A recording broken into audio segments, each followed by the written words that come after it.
segunda parte de la mañana con el profesor David Chao Castro, también conocido por todos.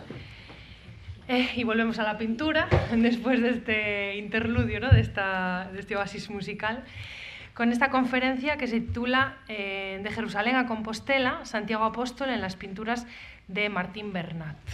Muchas gracias. Muy buenos días. Antes de nada, pues, dar las gracias. ¿No funciona? Perdón. Sí, prefiero tocar. Sí que no lo había apagado. Prefiero tocar. Ahí, vale.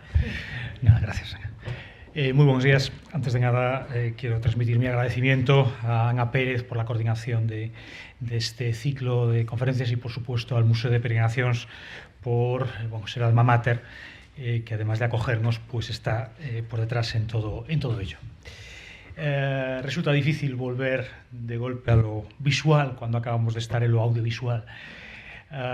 Entonces, con este precedente de Javier Carballo, pues bueno, tenemos de repente que volver a aterrizar desde esa música divina.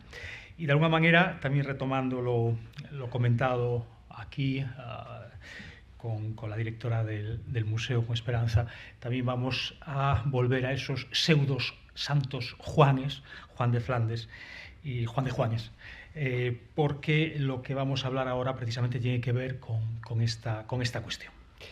En el caso concreto de mi charla, he querido acercarme a esta obra que tienen ustedes ya aquí en pantalla, porque esta obra está temporalmente en el Museo das Peregrinacións, precisamente fruto de un intercambio de depósito hecho por el Museo del Prado, para poder tener durante un tiempo en Madrid, en el museo, la obra de Juan de Flandes, la imagen del apóstol de Juan de Flandes, espléndida, y en contraprestación, pues el Museo del Prado envió pues esta obra de Martín Bernat. Por lo tanto, está aquí temporalmente y también quizás por ello y por la oportunidad me pareció interesante poder tratarla.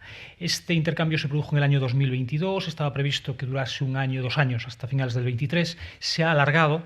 He estado preocupado estos días para ver que no me la llevasen justo ahora.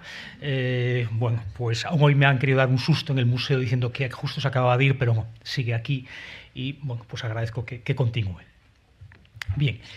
Lo que tenemos aquí es el embarque en Jafa del cuerpo de Santiago el Mayor, esta tabla realizada en técnica mixta que combina el temple con el óleo sobre tabla, una técnica muy habitual en el autor al que se atribuye, creo que muy adecuadamente, que es Martín Bernat, este autor, este pintor de origen aragonés que trabaja en Zaragoza en el último tercio fundamentalmente del siglo XV y hasta 1505, que es cuando desaparece de la documentación.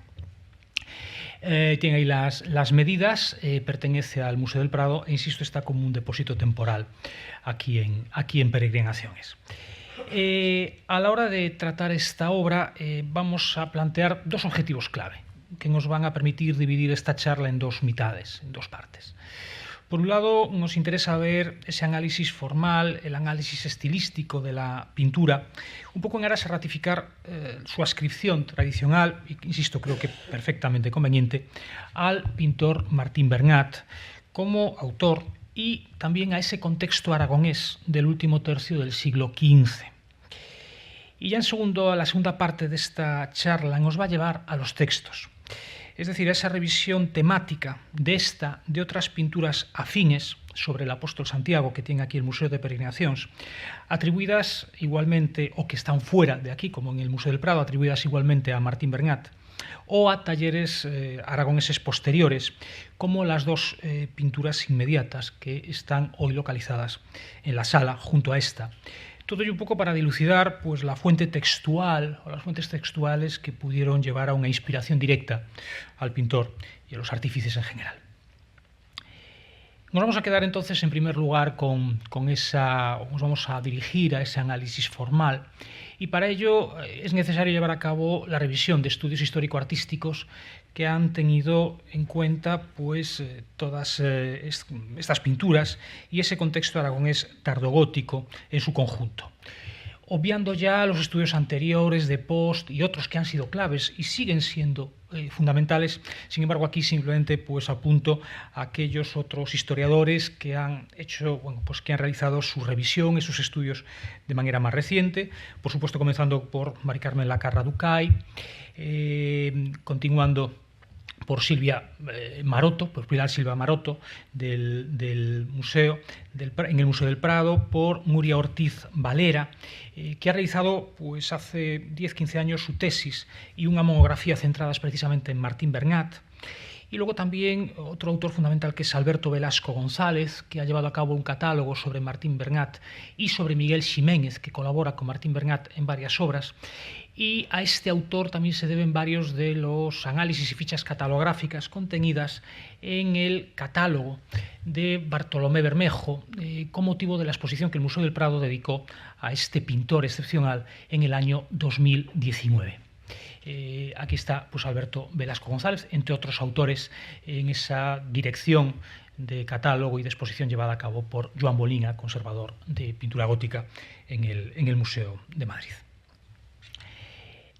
Partiendo de esto, pues nos acercamos a otra obra de este autor con una temática similar, que se conserva me refiero similar en tanto en cuanto trata a la geografía de Santiago Apóstol, que sí permanece hoy en el Museo del Prado y que es pareja de la que han depositado aquí temporalmente, que es ese traslado del cuerpo de Santiago el Mayor ante el palacio de la reina Lupa. Por supuesto, la atribución es exactamente la misma. De hecho, las medidas son idénticas. Ven ustedes ahí que la mazonería y todo el enmarque de la pintura es también exactamente igual. Por lo tanto, las dos pinturas probablemente incluso permanecerían en un antiguo retablo desaparecido de manera simétrica. Y ambas fueron ya un legado antiguo, en este caso de don Pablo Bosch y Barrau, un legado que lleva a cabo para el Museo del Prado, entre otras muchas obras que dona en el año 1915, con un legado testamentario, muere en ese año y las pinturas entran definitivamente en el Museo del Prado al año siguiente ya, junto con otras obras, en el año 1916. La figura de don Pablo Bosch y Barrau es una figura muy importante, catalán, pero muy vinculado con el Museo del Prado. Formó parte del primer patronato del Museo del Prado. Apostó claramente porque la dirección del museo no fuese necesariamente llevada a cabo solo por medallas y premios de pintura en las exposiciones nacionales, sino que pudiese ser llevado a cabo por otro tipo de técnicos, por historiadores, etc. Por tanto, tuvo un papel activo también dentro del propio Museo del Prado y se le reconoce insistentemente en anuarios y en muchas publicaciones. Estas, por lo tanto, me van a permitir que las trate de manera pareja, aun cuando solo tengamos hoy aquí una de ellas, pero que evidentemente están en relación. Y hay una tercera pintura que también nos interesa. En este caso nos vamos al Museo Nacional de Arte de Cataluña, al MENAC, porque allí nos encontramos esta pintura que tradicionalmente se identifica como Bautismo de Hermógenes, del mago Hermógenes, por el apóstol Santiago. Y bueno, pues esta pintura creemos que formaría parte del mismo retablo donde estaban las otras dos. Visto la temática y sobre todo, fíjense, la fisonomía y los ropajes de Santiago Apóstol, miren el manto, miren la túnica y comprueben que es exactamente la misma. Por lo tanto, pues formaría parte de un desaparecido retablo. Y esta pieza pues ya acabó en el MENAC de Barcelona, pues a partir de una donación mucho más reciente del año 2015, llevada a cabo por el empresario don Antonio Gallardo Ballard, también con una importante colección de arte que dona a este museo. Las medidas también son muy parejas a las otras dos piezas y los autores, insisto, en general reconocen las tres como fruto de la mano de Martín Bernat y pertenecientes a ese desaparecido retablo. Aquí ya entramos en el ámbito de la especulación, de dónde podría haber estado ese retablo. Entonces, por ejemplo, en el caso del Museo del Prado, pues apunta la posibilidad de que fuese, que procediese de la iglesia de Santiago de Zaragoza, viendo la vinculación de Bernat con Zaragoza.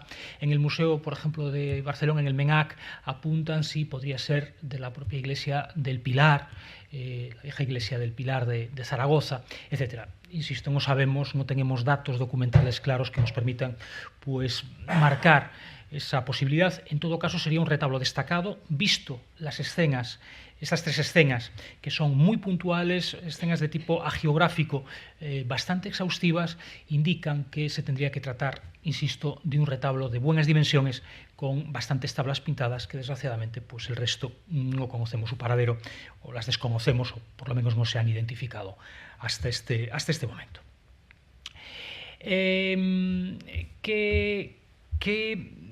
¿A dónde nos lleva, en primer lugar, pues este análisis? ¿A dónde nos debe llevar?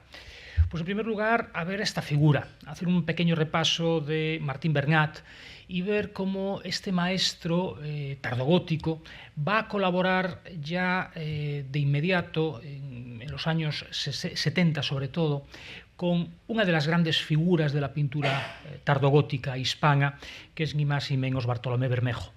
Este autor de procedencia cordobesa, de origen cordobés, va a estar afincado en Aragón entre 1467 y 1486, y en ese periodo se producen varias colaboraciones con Martín Bernat. En verdad, si tenemos que ser sinceros, y aquí tenemos documentación que lo corrobora, de hecho, este retablo de Santo Domingo de Silos está documentado como realizado por ambos. En verdad, Bartolomé Bermejo comenzaba las obras, pero luego no le daba tiempo, tenía demasiados encargos para poder asumirlo, se producen denuncias, etc., y tiene que contar muchas veces, en varias ocasiones, con Martín Bernat, igual que con otros pintores, para que sean ellos los que terminen rematando, en verdad, esas obras. Del desmontado retablo de Santo Domingo de Silos, de Daroca, realizado entre 1474, que es el encargo que recibe Bartolomé Bermejo, y la entrega que se produce en 1479, documentada, donde ya varias de esas pinturas son rematadas por Martín Bernat, se conservan solo de ese desmontado retablo 3 tablas, y las 3 en el Museo del Prado. La más conocida de todas ellas, ¿verdad?, y atribuida directamente a la mano de Bermejo, sabemos que efectivamente fue así, fue la única que remató, fue la famosa imagen de Santo Domingo de Silos, que todos conocemos y que tiene aquí a la izquierda. Las otras 2 pinturas, en cambio, visto su perfil, pues se atribuyen tradicionalmente a Martín Bernat. Por un lado, Fernando I dando la bienvenida a Santo Domingo de Silos, y por el otro, la propia muerte de Santo Domingo de Silos.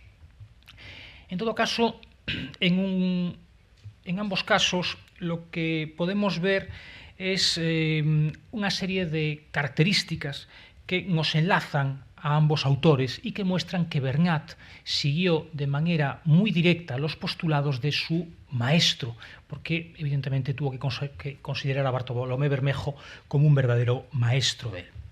Así tenemos ahí, en general, en ambos, pues un gusto por los efectos dramáticos, derivado en buena medida de las formas más rectas, angulosas, a veces muy aristadas, o bastante aristadas, tanto en rasgos corporales como en las propias vestimentas. Muchas veces también nos encontramos con figuras monumentales, lo tenemos muy claro aquí en Santo Domingo, ¿verdad?, de envergadura, que se imponen incluso con cierto sentido escultórico, muy volumétrico.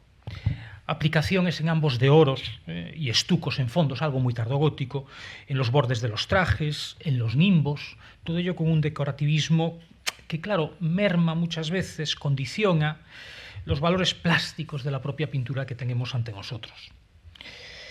Y como es habitual en la pintura tardogótica de inspiración flamenca de estos momentos, un uso de 2 o más puntos de fuga, lo que va a generar pues perspectivas contrastadas, puntos de vista variables, y por ello cierta resta de veracidad. Todo ello, por lo tanto, nos muestra a estos autores imbricados en ese estilo tardogótico tan característico. Pero bueno, les puedo mostrar unha outra obra. Por ejemplo, fíjense la comparativa deste San Blas atribuido a Martín Bernat, que se conserva en el Museo de Zaragoza, esta tabla, y fíjense el paralelismo que podemos establecer con el propio Santo Domingo, y que muestra el seguimiento directamente de Martín Bernat del maestro de Córdoba. O, bueno, pues otra obra que está documentada también, es la otra obra que está documentada como la participación de ambos, que es el retablo de la Virgen de la Misericordia que hemos conservado, realizada entre 1479 y 1484, un poco la misma idea, empieza Bartolomé Bermejo, termina Martín Bernat, y aquí tiene la propuesta de reconstrucción del retablo, destinado para la capilla de los Lovera, en el Pilar, en la iglesia, en la vieja iglesia del Pilar de Zaragoza. Estas tablas que se conservan están en distintas colecciones, fueron traídas al Museo del Prado para la exposición del año 2019 y ahí es donde se hace esta propuesta de reconstrucción. Y ahí tienen pues la Virgen de la Misericordia y el Milagro de la Nieve en el Monte Esquilino. En este caso, en verdad, no ha sido posible establecer una diferencia de manos y da la sensación de que ambos maestros participan sistemáticamente en las distintas tablas que se han conservado. Quizás en el Milagro de la Nieve podemos ver más a Martín Bernat, y mientras que en la Virgen de la Misericordia hay quizás una prevalencia de la figura o de la mano de Bartolomé Bermejo, teniendo en cuenta además que era la tabla central y por lo tanto la prioritaria. Pero insisto, no es para nada fácil. Ahí ven alguna otra obra que se atribuye a ambos maestros, en este caso ya no documentada, como este descendimiento de la cruz de procedencia desconocida que se guarda en el Museo de Zaragoza y donde de nuevo parece que algunos rostros pudieran ser más debidos a Bermejo, mientras que en cambio otros de ellos pues, nos llevarían a Martín Bernat. Todo ello nos permite, junto con estas obras atribuidas documentalmente, referenciadas documentalmente y por lo tanto con segura atribución a Martín Bernat, ver un poco el estilo concreto de este artista. Tenemos aquí el retablo de la Purificación en la capilla de los Talavera de la Catedral de Tarazona, la Catedral zaragozana de Tarazona, documentada en el año 1493, que nos dice que efectivamente es Martín Bernat su autor, y ahí tenemos esa Virgen de la Misericordia, y fíjense los rostros, y fíjense las vestiduras, etcétera, que nos ponen en antecedente y nos ponen en esa línea directa de Martín Bernat, o ese rostro de la Virgen que resulta pues, un tanto congelado, en verdad, y un poco inexpresivo, falto de vida, quizás, en este caso, buscando un cierto idealismo que no logra encontrar, porque Martín Bernat es un autor que gusta plasmar más lo cotidiano, la realidad fisonómica. De hecho, casi todos ellos podrían pasar por retratos cotidianos, ¿no? Salvo la Virgen, y es quizás lo que le cuesta más. Lo mismo, pues ahí tienen ese San Juan Bautista, la tabla central del desaparecido retablo de la parroquia de Zaidín de Huesca, también documentado de su autoría en el año 1493, solo conservamos esta tabla central, que está hoy en el Museo Diocesano de Lleida.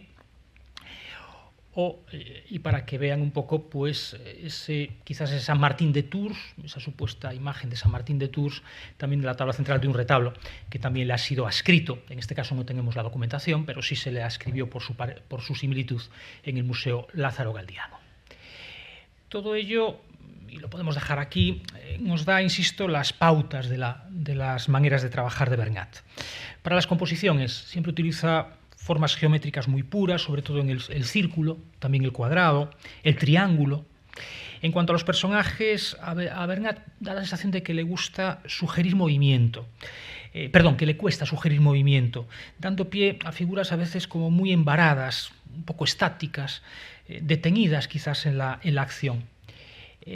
Me van a permitir que nos vayamos de nuevo a esta pieza y así lo podamos ver directamente en la obra. Más dramatismo que Bermejo, modelado intenso a partir del uso de sombras muy oscuras, que en el caso de los rostros además aparecen fuertemente caracterizados, incluso en ocasiones sugiriendo cierta rudeza, pero sobre todo hay una acentuación de la expresividad. Hay una tendencia al naturalismo, aproximación a rasgos realistas, lo que acabamos de comentar, incluso recios, que hablan de una inspiración directa del natural, alejado por tanto del idealismo.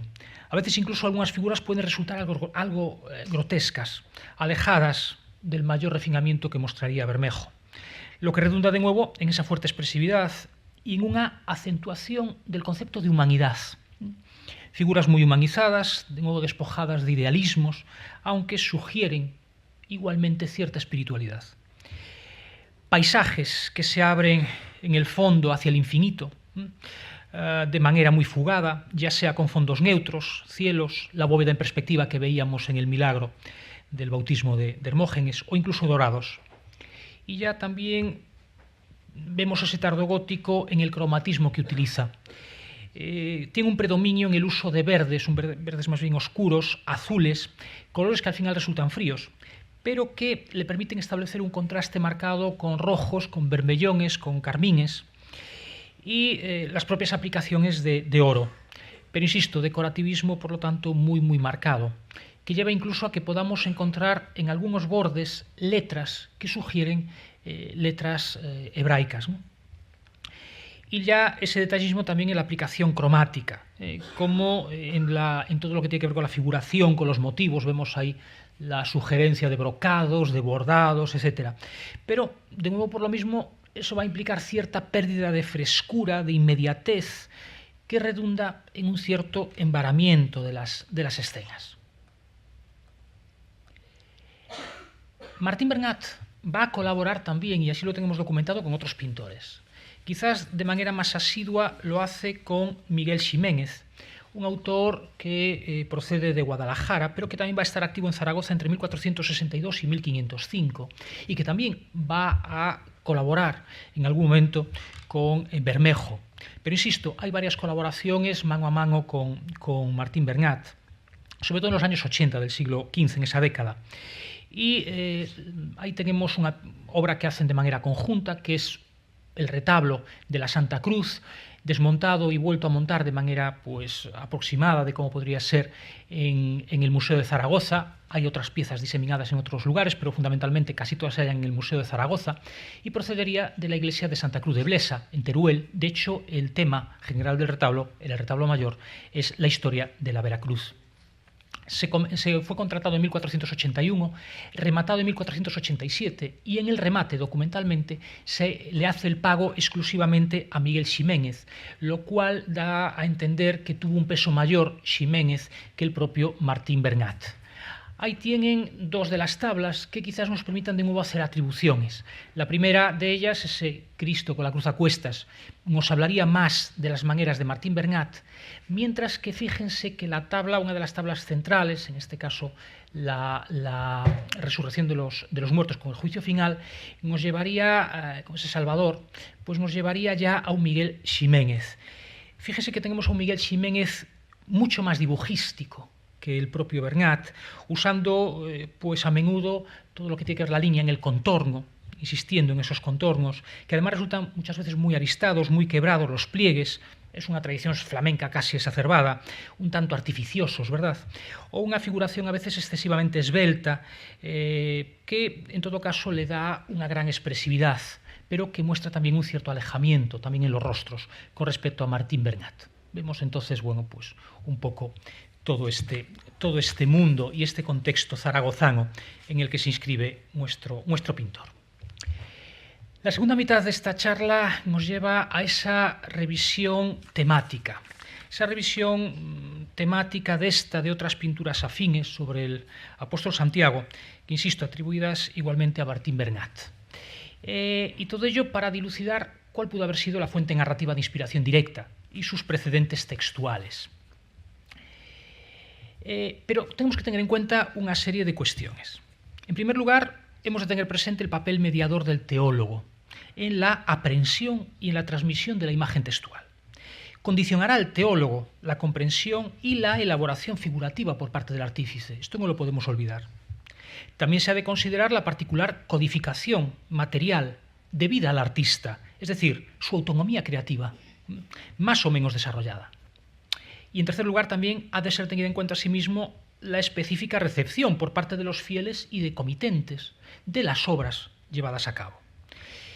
Y todo ello sin perder nunca de vista ese complejo proceso de percepción e interpretación del iconograma, contextualizado aquí en los tiempos tardomedievales y con sus particularismos devocionales y piadosos.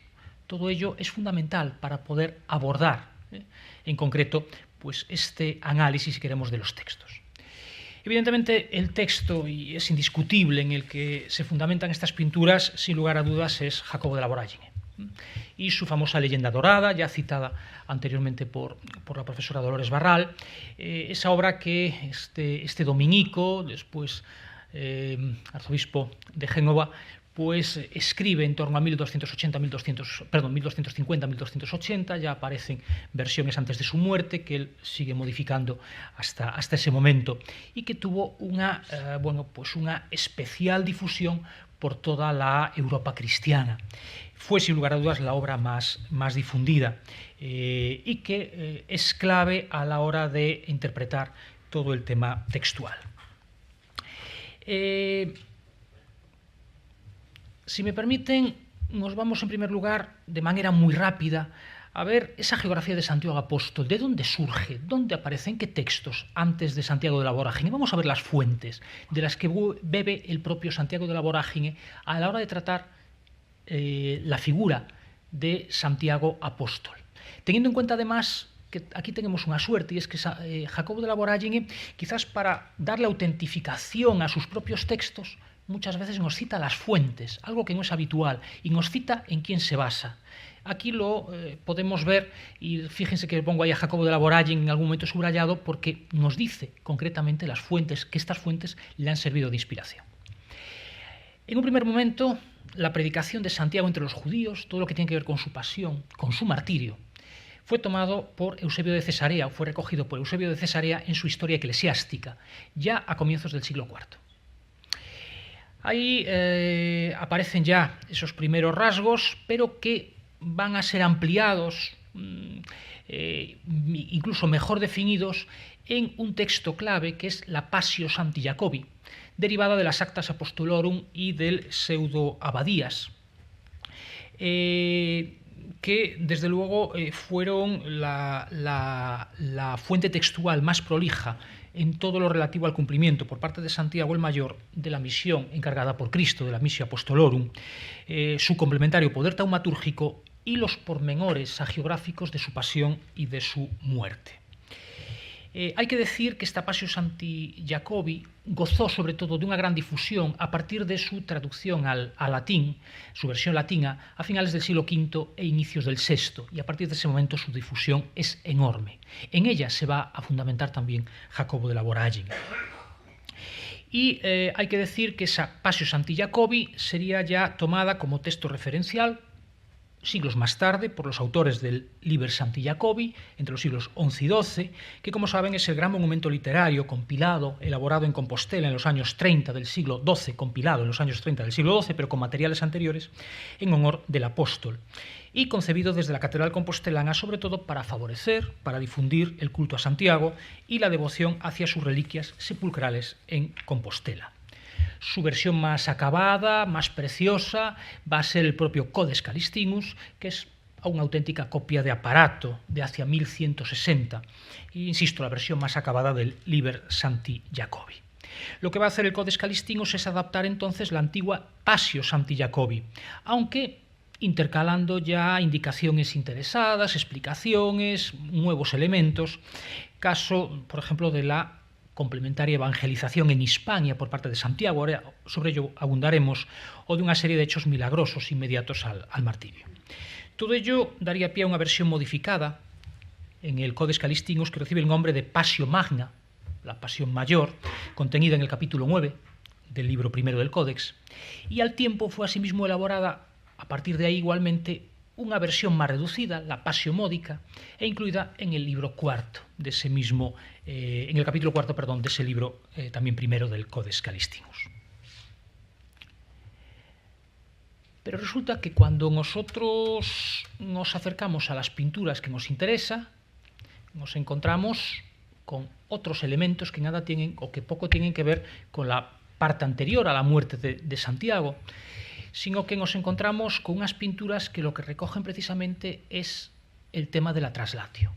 Y aquí podemos hablar de oportunidad, y me permiten que incluya en esta charla pues estas otras dos pinturas que precisamente con motivo de la llegada de la pieza del Prado fueron pues sacadas de almacenes y expuestas a su lado, visto el vínculo temático, pero también el vínculo estilístico, porque aunque son un poquito más tardías, nos llevan también a los círculos zaragozanos, a los círculos aragoneses, de la pintura aragonesa, en este caso del siglo XVI, y muy probablemente influidos por los maestros que acabamos de ver tiempo atrás. Tenemos aí unha Eúida de Teodoro y Atanasio con la ruptura del puente y tenemos a la reina Lupa también viendo pasar el cuerpo de Santiago, que ven que resulta muy similar a la del propio Bernat. Y es entonces cuando tenemos que tener en cuenta pues investigadores de referencia que han tratado los textos, que han revisado los textos relativos a la traslatio, comenzando por Díaz y Díaz, Fernando López Alsina, José Carracedo Fraga, o muy recientemente, en el año 2024, una obra muy importante, una revisión muy pormenorizada, muy exhaustiva y muy precisa llevada a cabo por Joel Varela Rodríguez con el título Más allá del Códice Calixtino. Pero a su vez también quiero hacer hincapié en un trabajo realizado con el título de Santiago Taumaturgo, textos e imágenes, dentro de los proyectos de investigación sobre el Camino de Santiago y las peregrinaciones en el año 2021, que dirigió la profesora Marta Cendón, y donde estamos varios miembros de este grupo y de la propia facultad, a los que se suma Javier Castiñeiras López, hoy en la Universidad de León, al cual subrayo porque es el que se encargó precisamente de la parte de la traslatio, en toda esta revisión de textos, etc.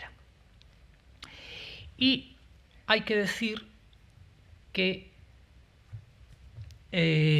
durante toda la Alta Edad Media, la idea que se tenía de Santiago Apóstol, hasta el hallazgo de sus restos en Compostela, era que había sido enterrado en Jerusalén, que había predicado únicamente en Palestina. ¿Y quién había predicado el cristianismo en Hispania entonces? Pues desde la Iglesia romana se indicaba claramente que aquellos discípulos enviados por Pedro y Pablo directamente desde Roma a predicar en Hispania, los llamados varones apostólicos, los 7 varones apostólicos. Entre los nombres de esos 7 varones apostólicos enviados por Pedro y Pablo desde Roma a predicar estaría un tal Tesifonte, pero también estarían un tal Torcuato y un tal Eufrasio. Estos nombres nos interesan. Eufrasio vinculado con Guadix, porque la tradición después hispana lleva a que las 7 primeras diócesis en la Bética fuesen fundados por estos varones apostólicos. Santiago no aparece aquí para nada. ¿Vale?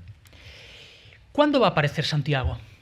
Pues va a aparecer con esa idea primera de predicación de Santiago en Hispania, por lo tanto opuesto a Roma, en un texto muy importante del siglo VIII ya tardío, que es el Breviarium Apostolorum, donde nos dice claramente que Santiago fue el que predicó en Hispania y en los ámbitos occidentales.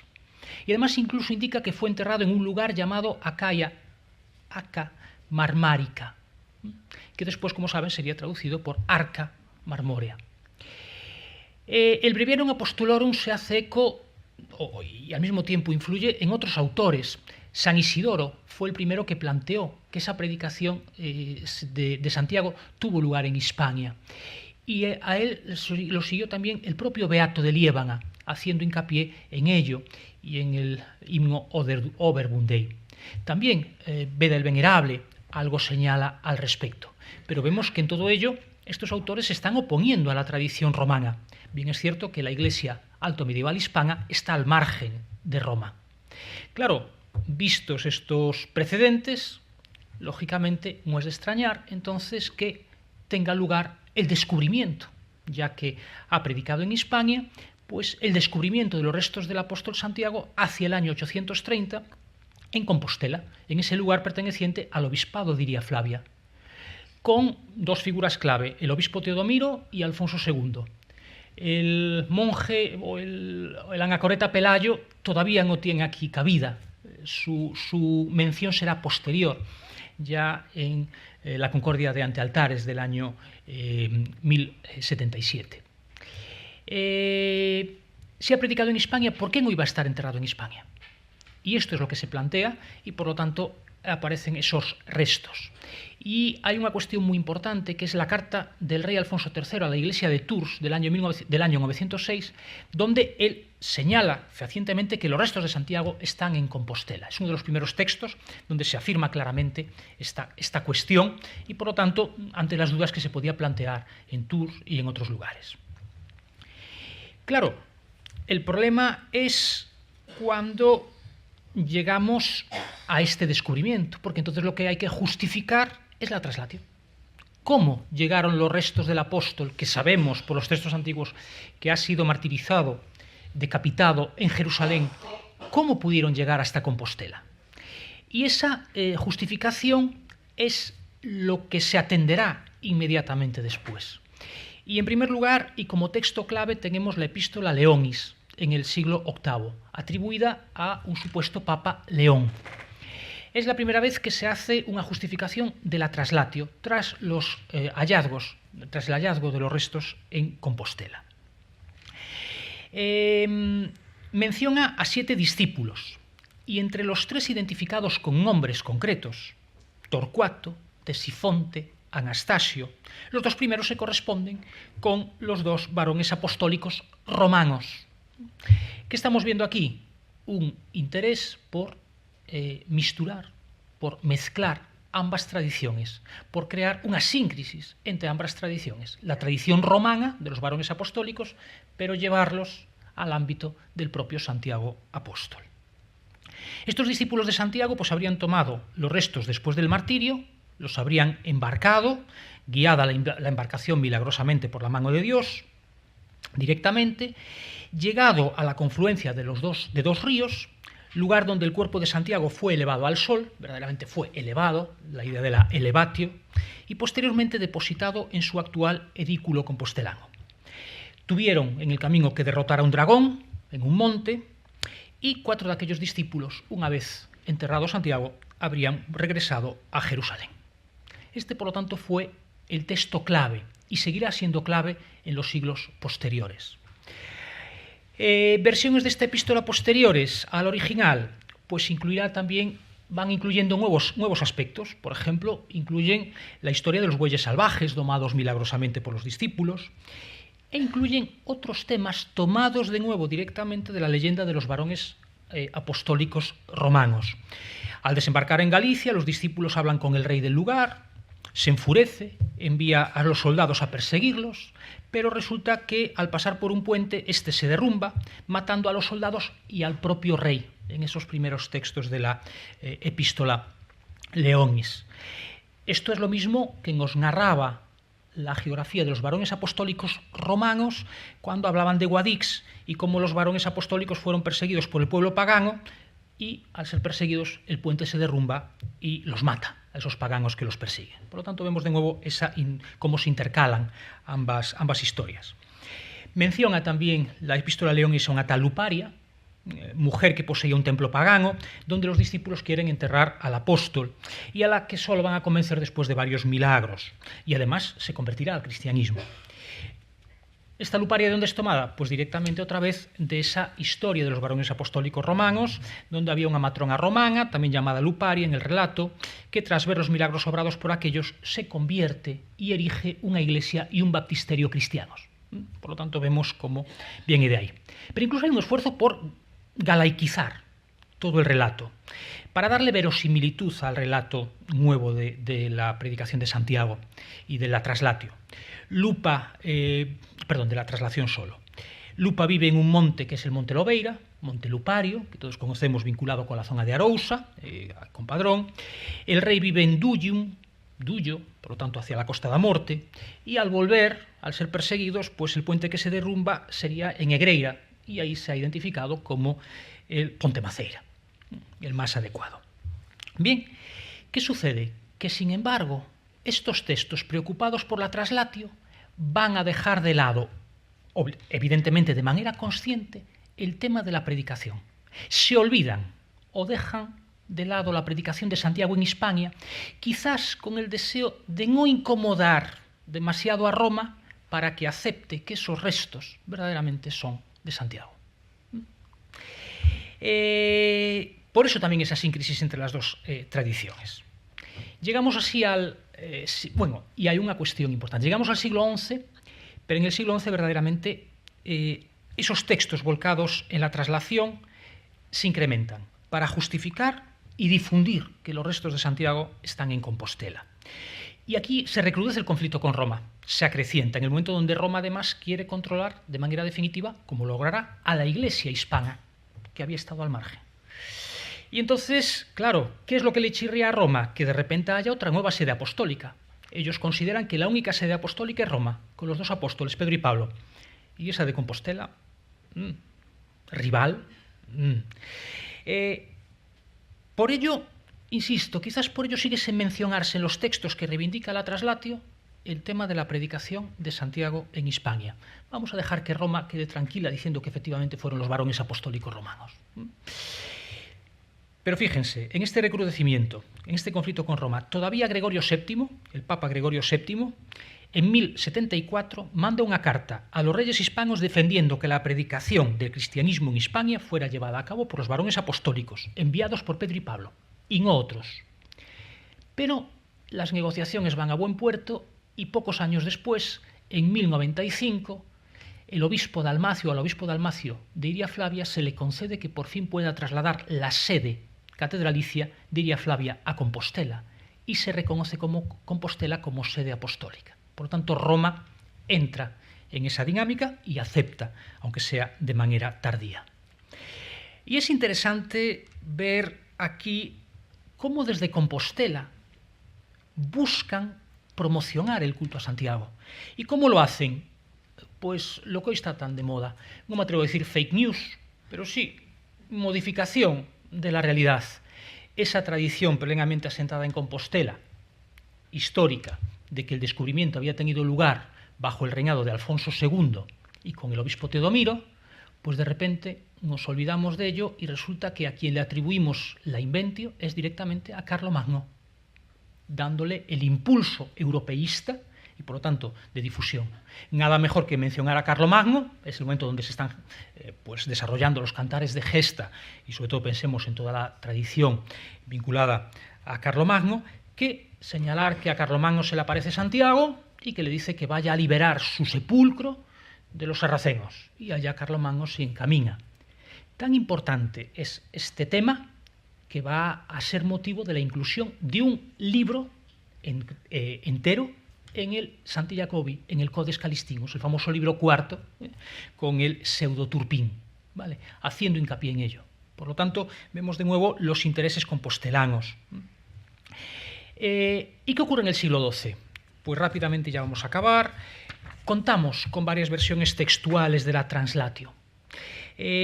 Nos dice Joel Varela que independientes en su origen y difusión del propio Codex Calistinus, pero conectado directo o indirectamente con la tradición compostelana, es decir, influidos por Compostela. Tenemos así la gran traslación de Fleury, que parte, como todos, de la Epístola Leonis, con elementos tomados, por lo tanto, de la leyenda de los varones apostólicos romanos, pero más extensa, más retórica. Ya otros textos más breves, pero tomando el mismo modelo de la Epístola Leonis, y tenemos así la versión de Juan Vélez, dentro de su Summa de Ecclesiasti Officiis. Nos interesa mucho esta obra, porque es mencionada directamente por Jacobo de la Voragine. Vélez indica claramente que la fiesta del 25 de julio no es la fiesta del martirio de Santiago, sino que es la fecha de conmemoración de la Traslatio. Por lo tanto, está insistiendo en el valor de la Traslatio. Y lo más original, al comienzo dice, y aquí hace una recreación, de que Santiago, cuando vino a predicar a Hispania, lo tuvo muy complicado y solo se le convirtió uno, solo un miembro. Y cansado, se volvió a Jerusalén. Vale. Dada la perversidad de los reyes de estas tierras, ¿no? Tenemos otra versión, igual, pues en un códice del monasterio de Marchiennes, y ya otra versión muy parecida a la de Marchiennes, hecha por Honorio d'Autun en su Speculum Ecclesiae. Pero todos ellos vemos que parten de la misma tradición. Por lo tanto, estas y otras aportan, son versiones más o menos ampliadas, adornadas de la traslatio, con elementos legendarios, novedosos, que en todo caso resultan independientes de la tradición de los varones apostólicos, pero que la toman de ahí, y sostienen sin género de duda que Santiago predicó directamente el cristianismo en Hispania. Lo único es que las más breves de estas versiones, que son las tres últimas, obvian el tema del dragón. No aparece aquí el dragón, ¿vale? Y ya por último tenemos el Liber Sancti Jacobi, el Codex Calistinus, citado también directamente por Jacobo de la Voragine, no directamente, indirectamente, cuando nos dice que el Papa Calisto dice que, si el Papa Calisto dice que, es que tenía con él una edición, una versión, evidentemente, del Codex Calistinus, del Liber Sancti Jacobi, que utiliza sistemáticamente Jacobo de la Voragine para elaborar su texto. Es el Liber Sancti Jacobi que se va a preocupar especialmente del tema de la traslatio. Y de hecho va a incluir dos versiones de la traslatio, una más amplia y una más reducida, conformando un libro completo, el libro tercero. Las dos versiones además precedidas por un prólogo del Papa Calisto. En el prólogo, el Papa Calisto dice que verdaderamente fueron 12 los discípulos de Santiago que vinieron a predicar a Hispania. ¿Qué suma a los 7 varones apostólicos? Pues a Hermógenes, a Fileto y a Josías. Difícil lo de Josías, porque muere con el propio apóstol y se convierte justamente antes. Y junto a ellos Atanasio y Teodoro, los que estarán enterrados junto con Santiago. Por lo tanto, integración de nuevo del relato de los varones apostólicos. Y narra incluso en este prólogo un milagro. Un peregrino que compró el libro concreto de la traslatio, pues resulta que gastó ese dinero, pero que metió las manos en el bolsillo y le volvió a aparecer el mismo dinero que había gastado. De nuevo, la sacralización de la propia narración de la traslatio, dándole esa veracidad divina, ¿vale? En cuanto a su versión de la Epístola Leonis, en la versión más amplia de la traslatio, se dice que parten del puerto de Jaffa, que al lugar al que llega Galicia para depositar el cuerpo se llama Libredón, el bosque Libredón, Liberum Donum. Los discípulos encuentran un templo pagano que destruyen para construir el mausoleo apostólico. Ven que aquí no se mete a la reina Lupa. Y también falta el episodio del dragón. Sin embargo, en la versión más reducida de la traslatio sí hay dragón. Y además nos dice concretamente que el dragón muere rompiéndose su vientre por el medio. No les voy, con esto ya acabamos. Simplemente, aquí tienen el relato de Jacobo de la Voragine, donde nos habla de varias cuestiones, donde ya nos dice, trasladándose luego a España y sembrando en sus tierras la palabra de Dios, 9 discípulos dejó allí, tomó consigo otros 7 para volver a Judea. El maestro Juan Vélez dice que el apóstol Santiago convirtió en España solamente a una persona. El antiguo mago Hermógenes se convirtió. Quiero aquí llamar la atención sobre esta tabla, medio segundito. ¿Verdaderamente será el bautismo del mago Hermógenes? Se plantean dudas. La única persona a la que nos dice el texto sagrado que bautiza el apóstol es a Josías, justo antes de la muerte de ambos, con una redoma de agua. Lo demás nos habla de conversión. Evidentemente la conversión conlleva el bautismo, necesariamente. ¿Por qué pongo en duda esta cuestión? Porque no es un tema que aparezca iconográficamente de manera habitual. Hay algunos otros ejemplos también dudosos, pero es un tema demasiado específico. Y luego hay un detalle muy concreto. Ven al apóstol predicando en un lado y ven de repente este bautismo. El mago Hermógenes era un hombre culto, era un sabio, aunque se dedicaba a cosas indebidas. Como tal lleva barba, iconográficamente. Este señor no lleva barba. Y esto hay que tenerlo en cuenta. La iconografía siempre es muy precisa. ¿Vale? Bueno, ahí tenemos la traslatio, bautizó al apóstol a Josías e inmediatamente después ambos fueron decapitados. La degollación de Santiago ocurrió en ese momento, el 25 tal fueron trasladados a Compostela y sus restos no fueron enterrados hasta el 30 de diciembre, por eso la conmemoración del 30 de diciembre, la liturgia hispana.